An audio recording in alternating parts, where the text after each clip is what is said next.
That's a clown question, bro. Hi, what's up on you? So I'm gonna kick some dirt. He gets on base. Just a bit outside. I'm not the type of player that's going to be Johnny Hustle. If you don't want me to watch the ball, you can go get it out of the ocean.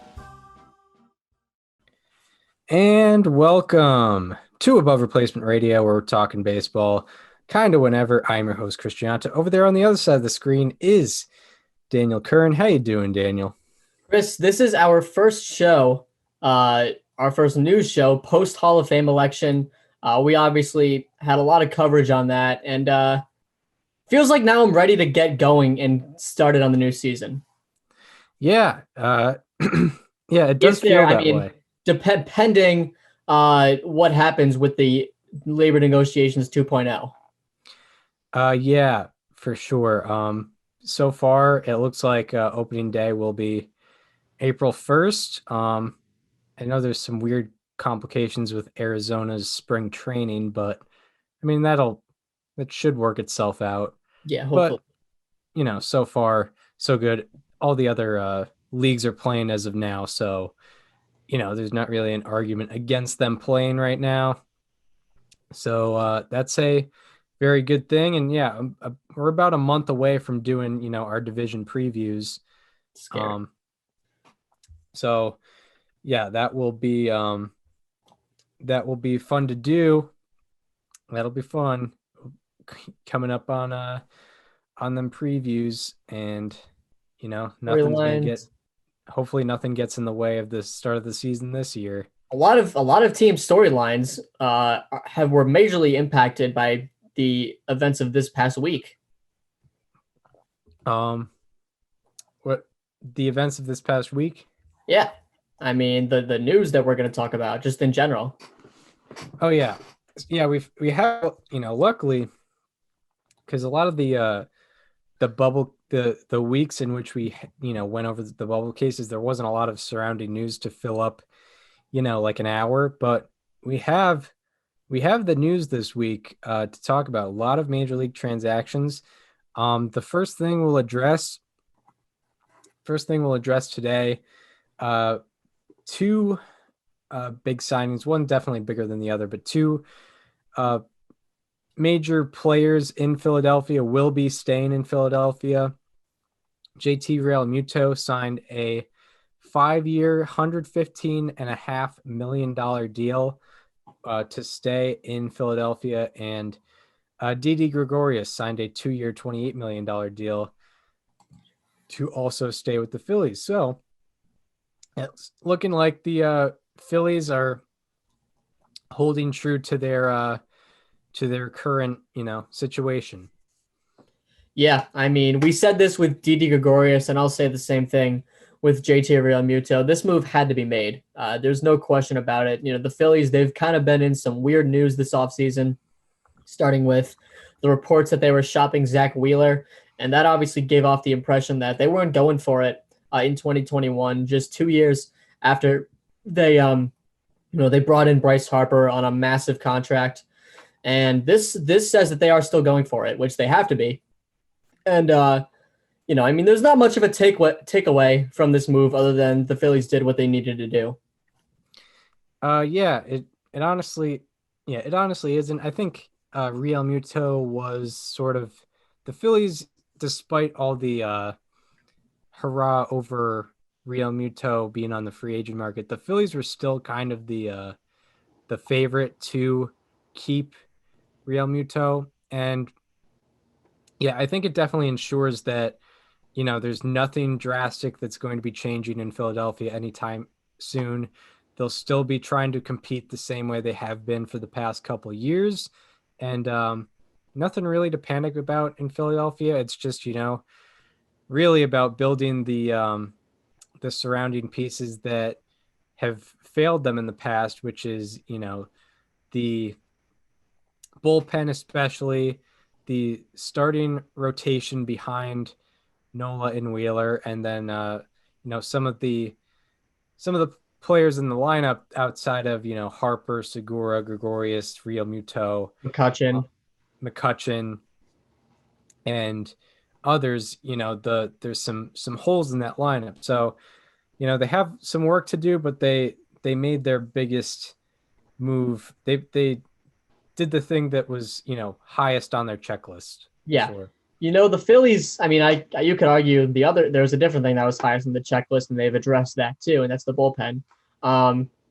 Yeah, I mean, the Phillies are to be taken seriously this year. I know that the starting pitching depth is still questionable. They've been kind of shopping around with Jake Arrieta because of his recent performance. I don't know if you saw, but he's apparently like going to be doing like an open bullpen session. Did they non-tender him or like? Well, what's the deal with that? I mean, he signed a 3-year deal in 2018, so I think the contract is over. Or Wow, it is. JT, wow. That snuck up on me. Yeah. It hasn't been in the news much. So, I mean, if you're the Phillies, you're losing Jake Arrieta, which, I mean, not that was that huge of a deal. I mean, he wasn't as effective for you as you had hoped. But as of now, you have Nola Wheeler, Zach Eflin, who I think has a lot of potential, Vince Velasquez, and then probably Spencer Howard, who's obviously a pitching prospect. But, the important things are in the bullpen. You add Jose Alvarado. You add Archie Bradley. Those are two guys that can really clean it up for you. And I think that Hector Neris is a guy that can thrive a lot in a non-save situation. I mean, a 2.5 FIP last year with a 4.57 ERA. He got unlucky, and especially when you're closing, it gets more exposed. So I think that he can make himself better just by that nature. And then you go out and add JT Realmuto. That's, you add the best catcher in the league, even though you already had him. But yeah, this team is to be taken seriously in 2021. Yeah, they were a big threat to be in the playoffs, but they definitely blew it at the end. I think they went 1-7 in their last. They needed to go. No, they needed to go 2-8 in their last 10 games. They went 1-9. Yeah, so that was a big issue, and they've been. There was a lot of hype about them. Okay, no, it was 1-8. They needed to go 2-7. They went 1-8. Yeah, there was a lot of hype about them in 2019 after signing Harper, McCutchen, trading for Segura, and trading for Realmuto. There was some disappointment there. Injuries happened and they underperformed a little bit. Last year, personally, I had them in second place in the division. They fell out at the end and, blew that chance at being in the postseason. And yeah, now they seem to be somewhat the same team as they were last year, for better or for worse. But it seems like they're kind of done. They've done all they can in this offseason. There's not really a lot more bullpen options out there, as Hendricks, Hand, and Yates have all been taken. Maybe they could sneak in and try to get Ken Giles back, but I don't know if he's healthy to be, put in a bullpen right now.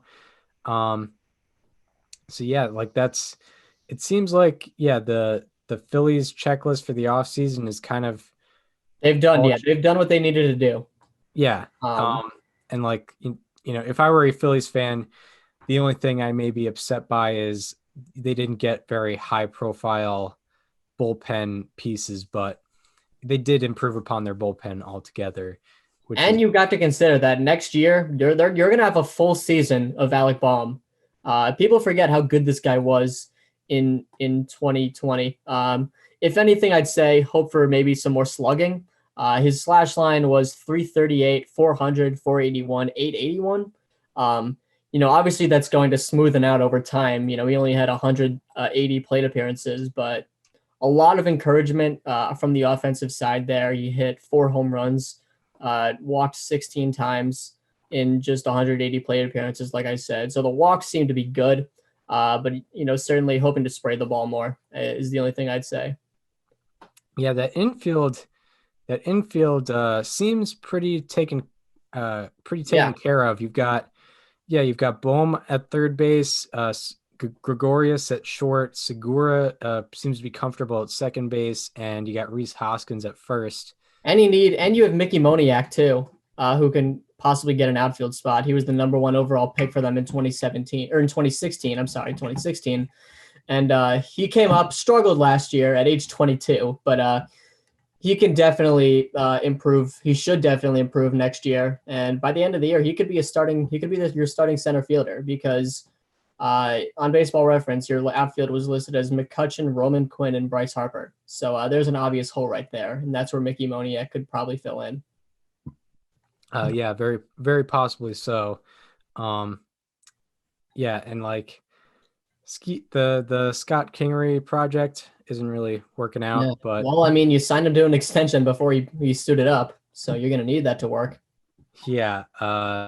So I guess technically Kingery wins that deal, but he also, has not made a good impression with his performance. But yeah, it seems, that's kind of the hole that needs to be filled. Infield looks pretty good.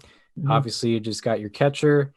So yeah, I guess now the question is like your 3, 4, 5 in the rotation, and then maybe who's closing out games for you. But a team can't be perfect unless they're the Dodgers. Then you can be perfect. You can have virtually no holes in your team.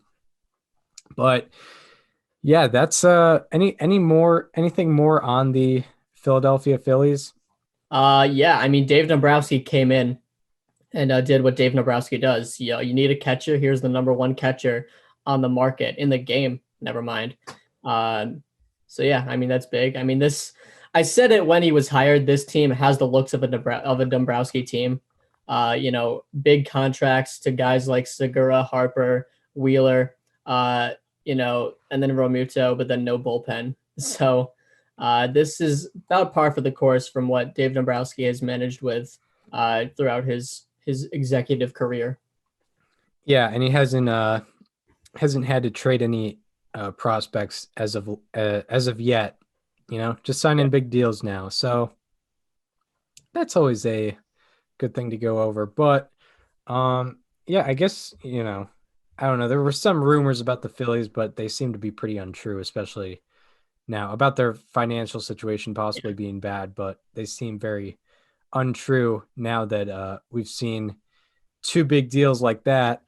And speaking of big deals, one of the bigger ones to happen in this offseason, Nolan Arenado, who you've known as one of the best players in baseball since about 2015.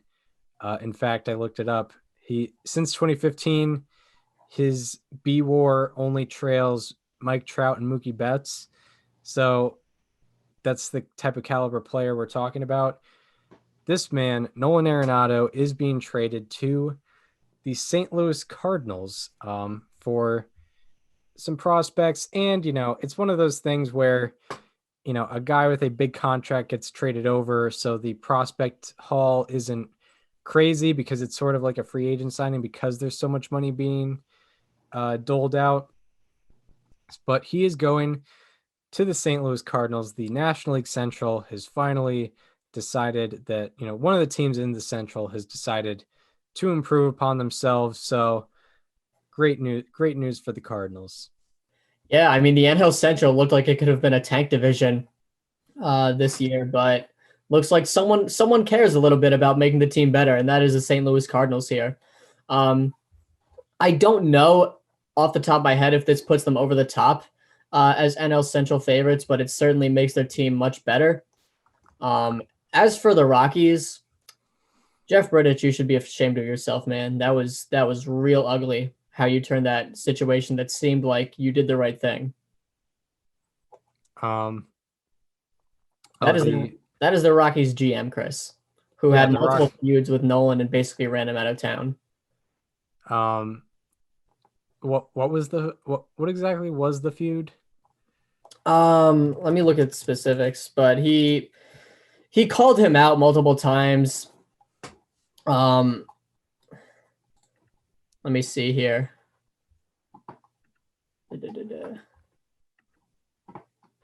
Yeah, I mean, there was a bad relationship with Nolan Arenado and the Rockies almost pretty much the year after he signed that 8-year extension with the Rockies, which was very, very odd. Very, very interesting.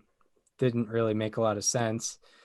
And yeah, now he's no longer with the Rockies. He was pretty much the face of Rockies baseball for a little bit there, but now no longer with the organization. Um, tough with the Rockies. We'll see how they handle Trevor Story in his last year of his contract. There's no way he stays the whole year. So you're saying he's probably going to be a mid-season trade? Yes, or even an off-season trade. I mean, that is probably the number one shortstop in the game going into his free agent season. The Rockies clearly show that they are not interested in competing until 2021, especially with two of those teams that they're going to be competing with within the division. This team isn't sniffing the playoffs, and they might as well get something for Story while they can. Yeah, that is. Yeah, especially now with the Padres and Dodgers pulling away so far away from the rest of the NL West. There doesn't really seem to be a spot for the Rockies there. So, yeah, a trade with Trevor Story going, I mean, it would make sense. And I don't know, for personal reasons, I kind of, like seeing a trade like this go down because, like, guys who succeed in Colorado do have that, narrative floating over them. And it's, there's some substance to the narrative of, having an advantage at Coors, but I'm interested to see, Nolan Arenado, he's still in the prime of his career. He can still go out and perform, offensively and, see what he can do, when Coors Field is not his home ballpark. That's, selfishly, I'm kind of interested in seeing that. For his career road statistics, his slash line is 263, 322, 421, 793. Obviously, his home OPS is better. Last year in particular, I know last year as a whole was a down year for Nolan Arenado, but on the road particularly, he slashed 227, 302, 333, 636. That is not at all good, but he is also 1 year removed from an 866 road OPS in a single season. I'm still trying to find exactly the details on this feud between Nolan Arenado and the Rockies front office. Yeah. But yeah, I'm interested in seeing that because, it's sort of a legacy thing with Nolan Arenado. We saw like Larry Walker in the Hall of Fame conversation. People talked about Coors all the time, even though the park adjusted statistics still showed that, Walker was a very good hitter, even with the park adjusted statistics. So, we'll see. Nolan Arenado, his career road OPS is 793, but, most players, Coors or not Coors, do have a tougher time on the road. Naturally it's harder to play on the road. So, we'll probably see, I would assume we would see similar park adjusted statistics when he goes to St. Louis in terms of, OPS plus, weighted runs created plus, and then, that won't really hang over his head. And, the defense is always there as well. He's won the Gold Glove every single year of his career. 8 years in the big leagues, 8 Gold Gloves. And it's safe to say he's earned at least most of them. There's not, in terms of National League third baseman, it's Nolan Arenado, and it seems to be pretty much everybody else. Yeah. Are you? Do you? I'm trying to get exact details here. So it sounds like towards the end of 2019, Nolan was asked about the Rockies situation, where they were headed. And he basically said, like, it feels like we're in a rebuild right now. Like, we're relying on a bunch of young guys, to step up for us. And that's not exactly what a team that's competing does. That's a team that's looking to see where they want to go. And then Jeff Bridich came out and said, quote, "If we were rebuilding, Nolan Arenado wouldn't be here to make comments like that."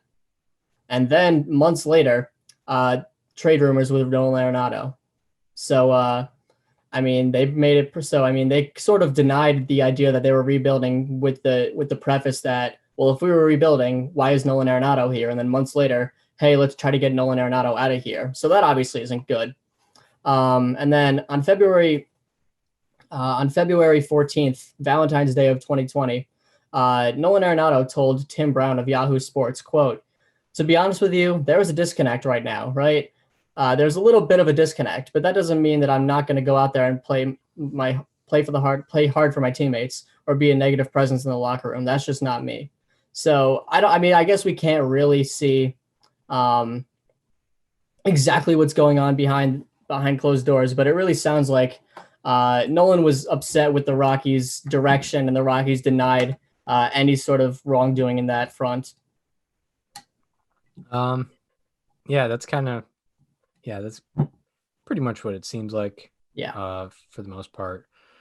But a big addition for the St. Louis Cardinals. Now I got to look at their. And Nolan also has an opt-out after this year. I mean, the Cardinals obviously did the same thing with Paul Goldschmidt, where they signed him a year after. I mean, free agency is different, but the year after he could have become a free agent and ended up extending him. So I'm curious to see what exactly Nolan does here, if he decides to stay, if he has a great year and then looks for more money, because just by nature of Coors Field, I think it is fair to make a projection that Nolan could have a down year in 2021. I don't want to look at it like that, especially with the year he just put up. Ultimately, I do think he ends up staying in St. Louis for the duration of this contract. But I guess we'll have to see. And obviously this makes the Cardinals a much better team. Tommy Edman, who was their third baseman last year, had a bit of a down year. He's a guy who's versatile, so you can put him anywhere while you stick Nolan at third. And this team now sort of enters the conversation of who can compete this year.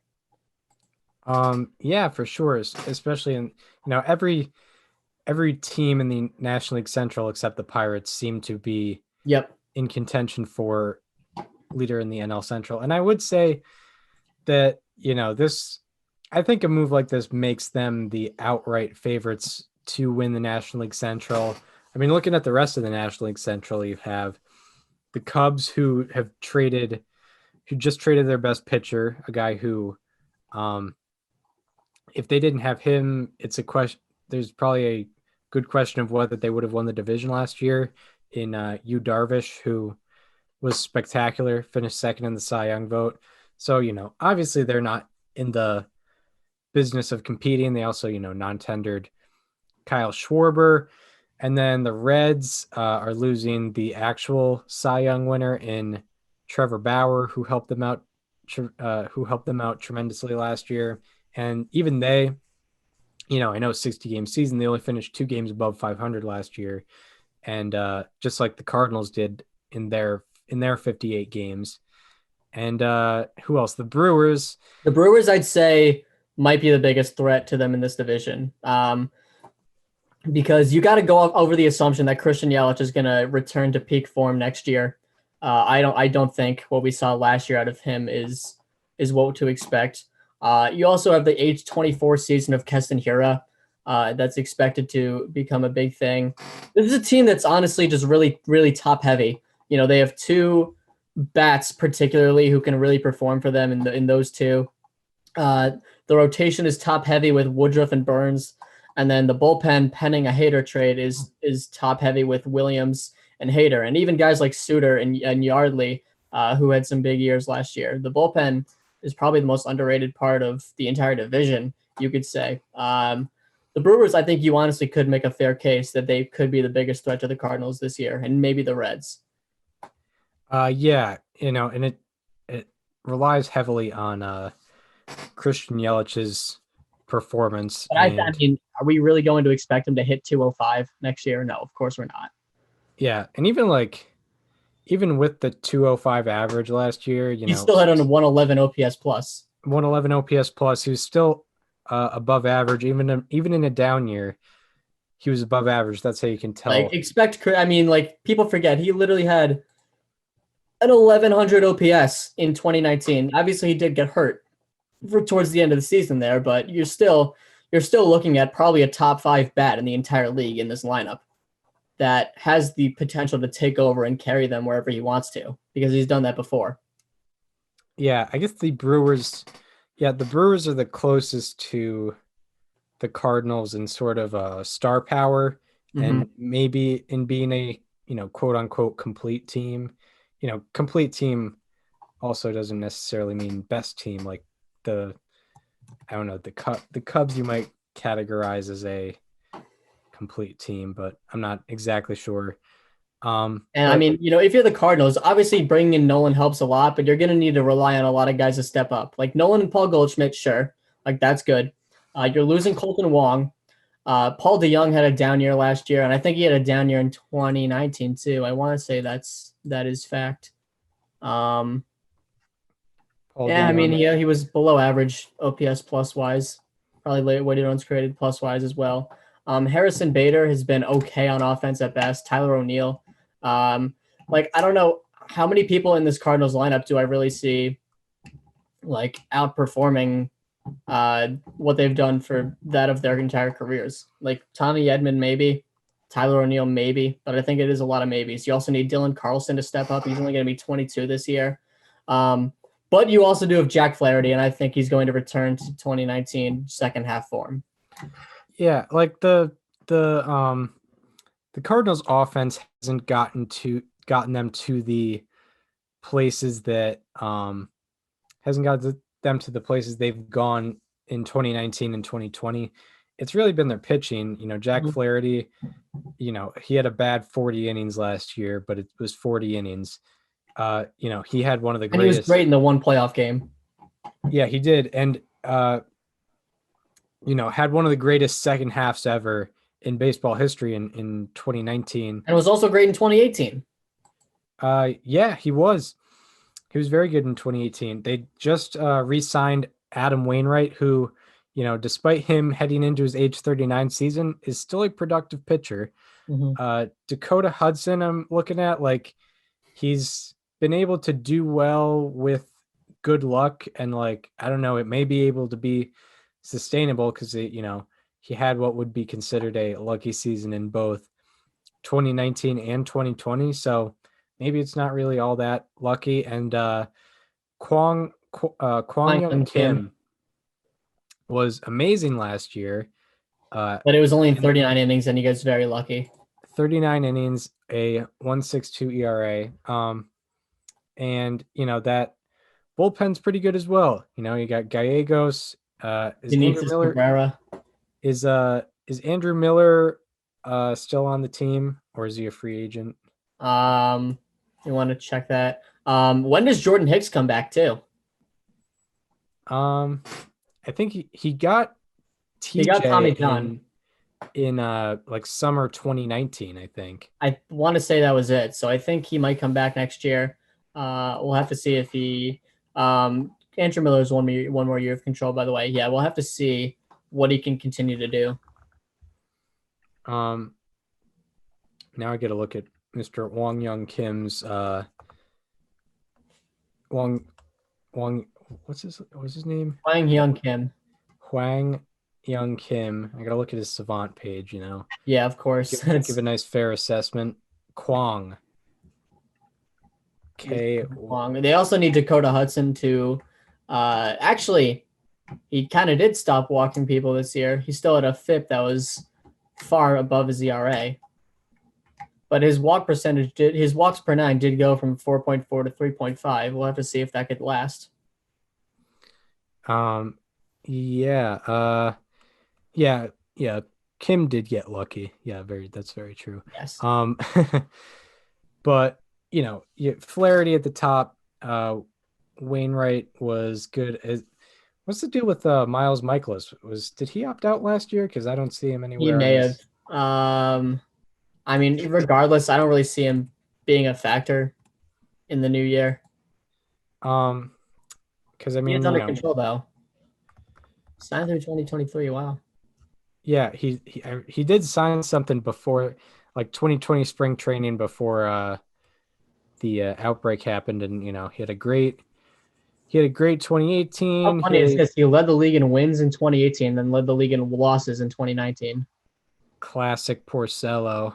That is absolute Porcello.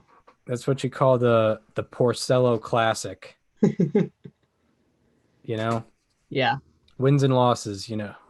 But I guess somewhat average to above average season in 2019, and I'm pretty sure he was pretty good in the playoffs. yeah. Anyway, we just did all of our work for previewing the St. Louis Cardinals in that, so we don't have to do it next month now. So that's cool. Yeah, that's great.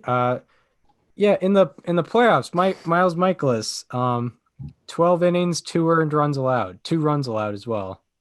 Mm-hmm.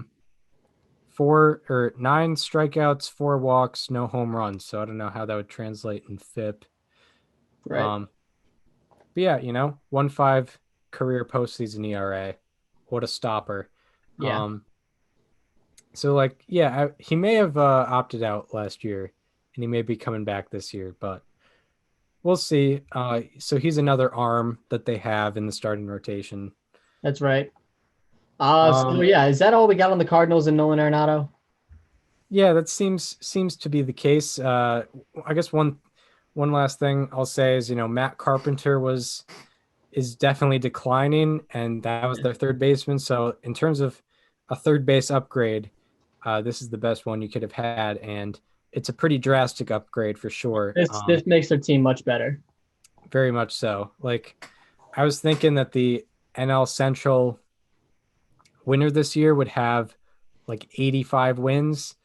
I'm thinking now the Cardinals could maybe win 90 games possibly, but we'll see. It's a question mark. Seems like a division where the top 4 teams playoffs. The top 4 teams are going to be beating up on each other. Yeah. So we'll see about the National League Central. Definitely the most interesting division in baseball right now, I would say. Division that had 4 playoff teams last year. Yeah, and now they'd be lucky if they had 2. Yeah, they went 1 and 8. Yeah, 1 and 8. Yeah, no, 2 and 8. Oh wait, yeah, that division. Yeah, you're right. I thought you meant the Central as a whole. Central as a whole went, I think, 2 and 2 and 14. Oh, 14, something like that. Yeah, 2 and 4 because there were 3 AL Central teams, and all of them the lost. White Sox won 1. The Twins got swept, and the Indians got swept. Yep. Unfortunate for the Central. And then they went on to win all the awards. Bauer, Bieber, Abreu. Not Freeman. Yeah, Williams. Freeman's the odd man out there. Williams. Devin Williams, and who won Manager of the Year? It was Mattingly and Mattingly. So neither of them. And Cash. So yeah, okay. But they did either win way. against... That's it. That's Nolan Arenado to the Cardinals. And now the next thing we'll get into, the Phillies were not the only team to make multiple major moves over the past week. The Blue Jays are not quite done yet. We know that they've signed George Springer. So far, the biggest free agent signing to happen in the league. Arguably, the biggest transaction to happen in the league over the past offseason. But they decided to fill some more holes. They got themselves a shortstop. Well, this isn't really a hole necessarily. We're kind of wondering where he will go, but they signed Marcus Semien, who is 2 years removed now from an MVP finalist season, and Steven Matz, who, is a guy, one of those, he was one of those Mets pitchers where they kept talking about his potential.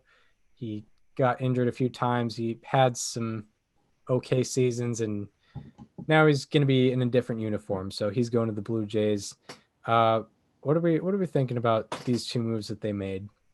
I'll start with Semien. I didn't really get a ton of time to think about it because it happened the minute that the Hall of Fame was announced. So I was a little occupied at that time, but my first thought was, where does he fit into that lineup? Because that's a team that has quite an abundance of infielders, especially middle infielders, with Biggio and Bichette, two guys who are much younger than Semien as well. So it feels like those guys are probably locks. And Travis Shaw was their third baseman last year. So I think the initial reaction is someone's going to have to move over to third. And, it might end up being Semien. I mean, they could shift him over there. Maybe he could platoon or something. But that creates a very deep lineup. I mean, just looking at it, you got Danny Jansen catching, who's a reasonably average offensive catcher. He's only going into his age 26 season, so that he can certainly improve from that. You have Vlad Jr., who was literally the number one prospect in the league coming up, going into age 22. I don't know if you've seen the pictures of him, Chris, but it looks like he's slimmed down this offseason. So I think he could be on the rise. Very happy about that. Yeah. Obviously, Biggio, Bichette, like I mentioned, put Semien in there. And then in the outfield, you got Lourdes Gurriel Jr., Randall Grichuk, Teoscar Hernandez, and George Springer, obviously. And then Rowdy Tellez. I mean, everyone in that lineup can hit. Every single person. That lineup is, very intimidating. And yeah, I think Semien would get moved to third because it's not necessarily a situation of who's the better fielder. It's that the Blue Jays, Bichette has been sort of established as the franchise shortstop as of now. And they're same with Biggio. Like, that's where his dad played and everything like that. Yeah, they're not going to move Bichette over to third for 1 year because, a guy signed a 1 year deal who may or may not be better defensively. And by the way, Semien's defense is weird because Baseball Reference really likes his defense, and I think Fangraphs does as well. But Savant hates it. Is not a fan of Marcus Semien's defense. And I tend to trust Savant more, but there has to be somewhere in the middle there in terms of, Marcus Semien and his defense. But yeah, I think you kind of have to move him over to third because Bichette has kind of earned his spot as a franchise shortstop, and he's going to be there until 2020, whatever, mid 2020s. Mid 26, I think his contract is up. And Semien, thus far only has a 1 year deal there. So it is an upgrade at third base, another team upgrading third base, coming off a down year last year. And, even Baseball Savant is suggesting it makes a lot of sense that he had a down year, but, things can change. It was only a 60-game season. A lot of guys had down years that were not expected to, that I think can very easily build themselves back up in 2021. Yeah, I think Semien is a little different because before 2019, he never really quite broke out, and then he had a fantastic 2019, and then he was kind of back to where he was at previously. Yeah, 2019 was his first year ever with an OPS plus above 100, and then he was back to 91 in 2020. But I'm sure there's somewhere in the middle between 2019 and 2020 for Marcus Semien. He's definitely better than what he showed in 2020. Ultimately, the point of it is it's a good signing for the Blue Jays, and it's a 1 year deal, so you never really worry about the financials there. No. $18 million is a lot, but it's also a 1 year deal. So if you're not the owner, it's not really a big deal. It's a big deal for everybody except the owner. But yeah, Steven Matz now. Steven Matz, he's a guy, a left-handed pitcher, and his value is definitely emphasized more on a team like the Blue Jays, on a team that definitely needs that starting pitching help and guys that can eat up innings in a way. And healthy, which is a big asterisk because that is not always with Steven Matz. Yeah, not always the case. I'm looking at Steven Matz. He's actually never qualified he's never qualified for the ERA title or leading in strikeouts. By the way, the Mets and Blue Jays, they have a history of trades working out, but it's never been in the Blue Jays' favor. So this could be a chance for them to switch the ties on that a little bit. Yeah, I mean, I don't know what they sent over, but it seems sort of low risk. Matz was spoken I mean, pretty like highly obviously of. this is not nearly the magnitude of the deal that I was previously referring to. Yeah, Mr. The Rob, nice R.A. Dickey trade. yes. After his Cy Young season, that turned into Noah Syndergaard and Travis Darnell. Yeah, yeah. But yeah, the Steven Matz thing is sort of a low risk thing. He came up when he came up, he was kind of highly regarded, and his career hasn't panned out great. His career ERA plus is 91. The park adjustment has a lot to do with that because Citi Field has one of the most favorable parks to pitchers. But what did you think of the Steven Matz deal? I mean, I think the Blue Jays' biggest weakness last year was starting pitching, and particularly starting pitching depth. I mean, after Ryu, it wasn't really that stellar, and then you had to bring in, Walker and Ray mid-season just to fill up some spots and drag you into the playoffs. And even, in the playoffs, I mean, you had Matt Shoemaker starting game one for you. I mean, that's not the ideal situation. Even if he was, good in 2019 before getting hurt, that wasn't the case in 2020. You now have, Chase Anderson leaves in free agency. Matt Shoemaker is probably going to leave in free agency. Taijuan Walker is still a free agent. You did bring back Robbie Ray, but, you need that sort of depth because Hyun-Jin Ryu, Tanner Roark, and Robbie Ray isn't going to cut it, given with, what else you have, especially if Nate Pearson isn't exactly ready yet. So bringing in a guy like Steven Matz, I know that he isn't necessarily an innings eater, but he's a guy that you can look to when the opportunity is given, and he'll keep you in the ball games. Yeah, and like when you have a starting pitching situation like the Blue Jays have, you can't really be too picky with the arms that are available. Yeah. You kind of have to just take anybody that you can get, and it seems like that's what they are doing. That's what they did with the Robbie Ray signing, is they're taking an arm that they can get. So they're pretty much taking anyone that can start the game and see what happens with them, see if they can keep them in the game. That's all they need, because they have an offense that will put up as many runs as possible. If you're a starting pitcher, you just got to stay within the game, and it's going to work out for you more often than not. Yeah, absolutely. And I'm trying to think of what their bullpen looks like. It's very good.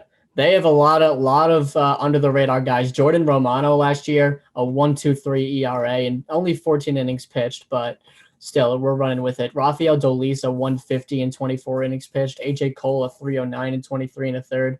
And Dolis and Romano had pretty favorable FIPs. They were higher than the ERA, but still in places where you'd like to see them. Anthony Bass was listed as their closer, but he left for the Marlins. But regardless, this is a team that does have the bullpen pieces to complete it. Yeah, absolutely. So yeah, just another couple pieces for a growing organization that's looking to take over the American League East within the next couple of years. Yeah. And looking to compete for playoff spots now, for sure, is what it looks like they're doing. And yeah, adding to that scary lineup and getting another arm is what the Blue Jays were doing over the past 7 days in baseball. Anything more on the Blue Jays and their additions? I got nothing else. And now we move on to another shortstop. Moving along, we know this isn't the free agent class of shortstops that is upcoming, but some considerable ones.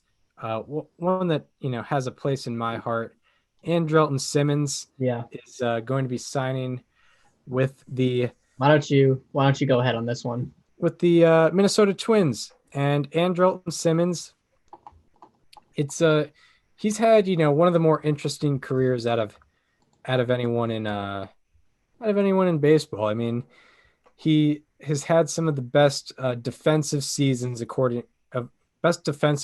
all time, according to defensive wins above replacement, defensive runs saved, things of that nature.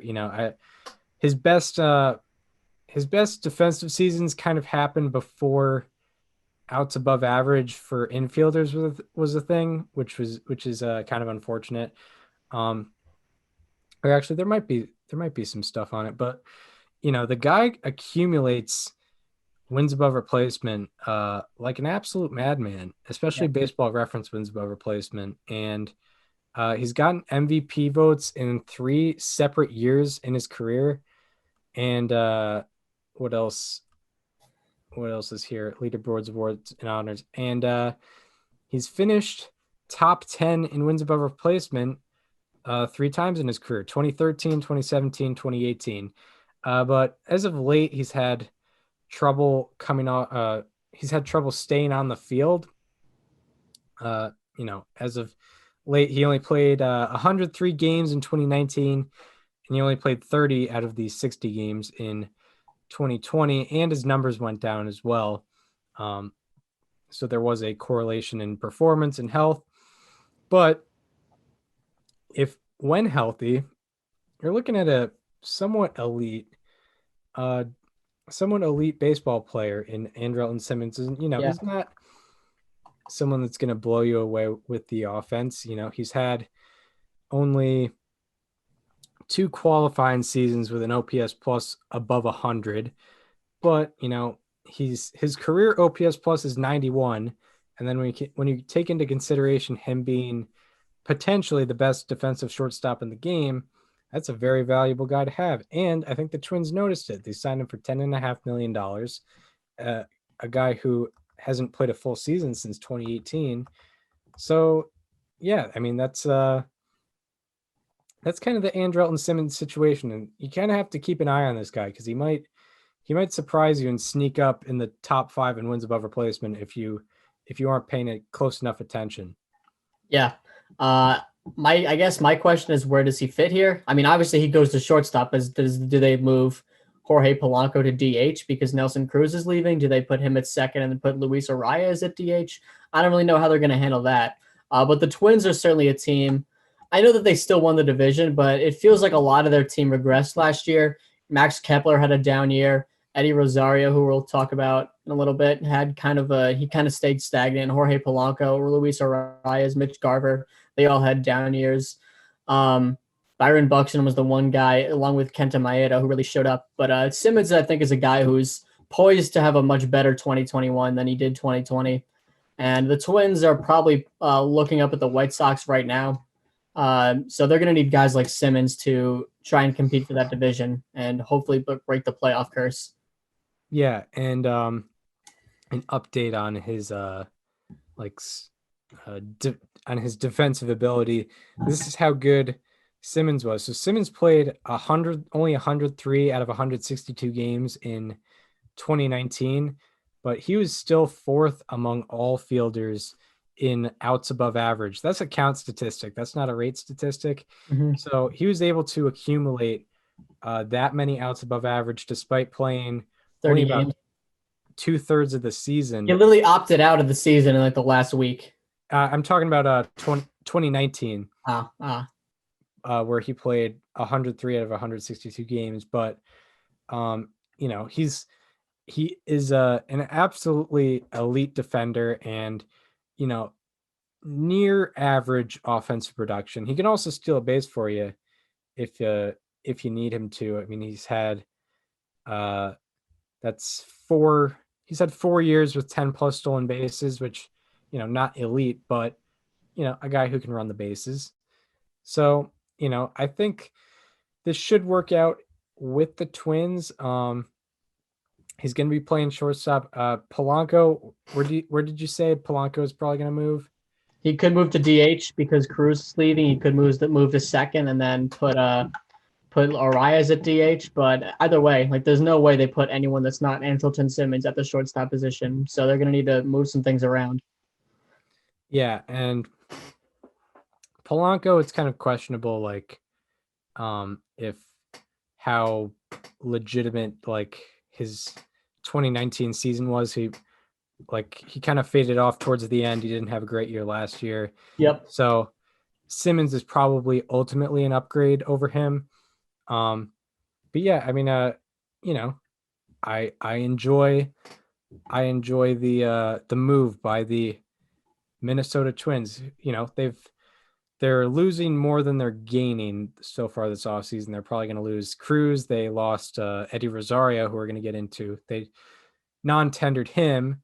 They're losing Jake Odorizzi, who did he opt out last year? I don't know. I don't remember him doing Yeah. it. No, he played. It was Um, I think he was hurt because he only started 4 games.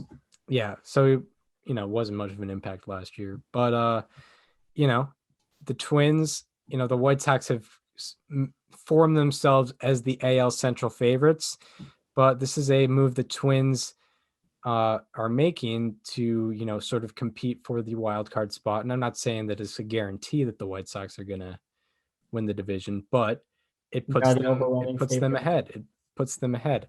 I enjoy a nice Andrelton Simmons signing. You do. I like it. I like to see it. I That like is to see him Chris's guy. I like to see him getting that cash, and I hope he joins the class of 2021 prospects and gets a $200 million deal in his mid-30s. But that's just me. Can't wait. But that's the Andrelton Simmons trade, or the Andrelton Simmons signing. And the last signing we'll get into, another 1-year deal. Eddie Rosario heading to Cleveland, trying to add some production to the very non-productive Cleveland Indians outfield. Yeah. I mean, the Indians have been looking for outfield help since God knows when. And I mean, obviously, this is a team that hasn't been very passionate about winning, it seems, this offseason. They obviously traded their franchise player after years of hinting that they weren't going to re-sign him. And the outfield has just always been an issue for them offensively. I don't think that's been a secret to anyone. And Eddie Rosario, I don't know how much. I think he may have hit his ceiling by now, but you have stability in him. This is a guy that will get you, around an 800 OPS. He could hit you 30 jacks. He's not great at defense, but regardless, he gives you stability in the outfield, and that's kind of just what the Indians need right now. I'm trying to look for. There's a stat I was looking at, which is kind of interesting for an outfielder, and I guess outfield sort of implies defensive ability, but he doesn't really have the best defense in any metric, any website you go to. I'm looking at since 2018, the Indians outfield has the fourth worst OP or weighted runs created plus in the majors with 87. So that's not good. Okay, so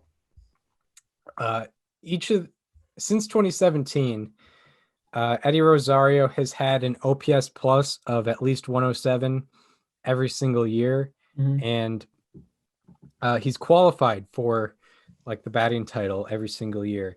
And there are 4 other outfielders in the league since 2017 who have had an OPS plus of at least 107 in a qualifying season in each of the past 4 years. Those 4 other outfielders are Christian Yelich, Mike Trout, George Springer, Mookie Betts. Not saying that he is anywhere near the skill level of those players, but the guy can bring some offensive production to a much needed. What happens if you cherry pick, if you go down to like a 105? Because you obviously cherry picked the 107 there. 105. Oh crap! I just opened up another tab. You add nobody. Wow. Just those 4. There you go. You don't need to cherry pick like that. Yeah, well, I figured, it would be good relative stuff, like, he's had an OPS plus of at least 107 every year. We'll do 107, but yeah, didn't have to cherry pick. If you put it down to 105, it's the same 4 members. So yeah, like I'm not saying he's anywhere near the skill level of those guys, but he's a consistent offensive producer. He qualified in all of those seasons. So, a pretty considerable upgrade for the Indians there. For sure. For sure. I don't know where it puts them in terms of the AL Central, but it's something the Indians needed to do. It was a cheap option, and they got a guy who can produce above average offense for them in the outfield. And the last bit of news we'll get into, if we're done with Eddie Rosario, a couple retirements, two legends in their own right. Dustin Pedroia and Daniel Murphy decided in the past week to hang it up. Dustin Pedroia did it the day of this recording. Should we do Daniel Murphy first? Yeah, why not? Daniel Murphy, we all remember him, of course, for the 2015 NLCS where he went off against the Cubs, and really just that whole postseason where he hit 7 home runs. I think he set like the record or something for most consecutive games with a home run that still stands to this day. He was just a solid all-around player for the Mets, for the Nationals, and then he spent brief stints with the Cubs and Rockies. Obviously I'm not going to say Hall of Famer, but a respectable career at that. Yeah, he'll always be remembered for the 2015 postseason. Also, 2016 OPS leader. Who could forget that? Just a random year. Really good year, yeah. Pretty random year because, he never had an OPS above what looks like 809 in a full season. And even that was 423 plate appearances. Yeah, and then he just goes out. He hits 47 doubles, 25 home runs, hits 347, and leads the league in OPS. I remember I had him as like my midseason MVP that season. Yeah, I mean, it makes sense. Or I should look at his game logs of 2016 and see where he was at in that 2016 season. But yeah, like we all kind of know his legacy. He was a productive player. He had that amazing stretch in 2015. He had a couple of really good years with the Nationals as well, which didn't really move them anywhere because they blew it in the postseason. Yeah, he had a 985 OPS in the first half. So I guess in the 985 in the second half. Then I'm gonna guess that was the case. Maybe if it was not, I don't know.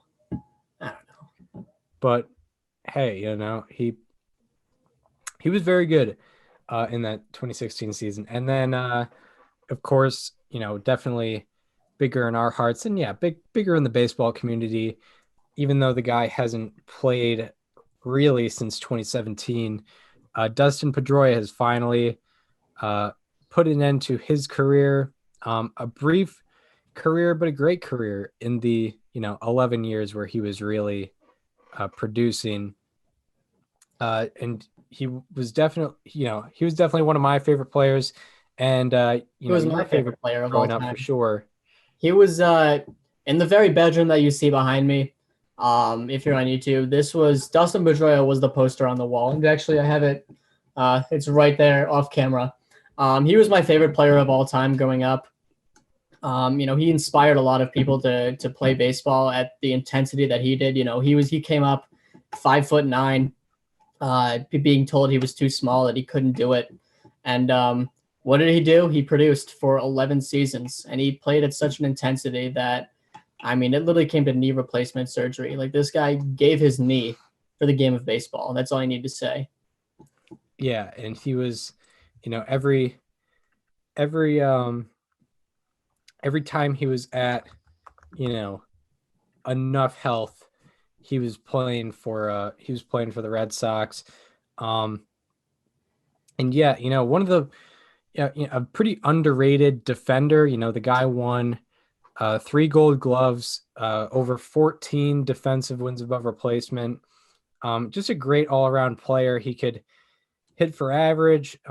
He had some years where he was hitting, 15 or more home runs. He stole 20 bases 4 times in his career. He was just, he's kind of the poster boy for like what you think of when you think of a ball player, like just a ball Right. player going out doing everything he can for the team, and that's what he did. He defended well, he hit well, he ran the bases well. Did that for about 11 years, and eventually, he had to come out for knee issues. He had health problem. He had problems with his body before that, but ultimately came to an end, and he'll always be remembered in Boston for his contributions there. He's a Boston baseball icon, and I think he's just such a respectable player and figure around the whole game. Like he was a dude who just went out and did his business every single day. He didn't let anything stop him unless he physically couldn't do anything about it.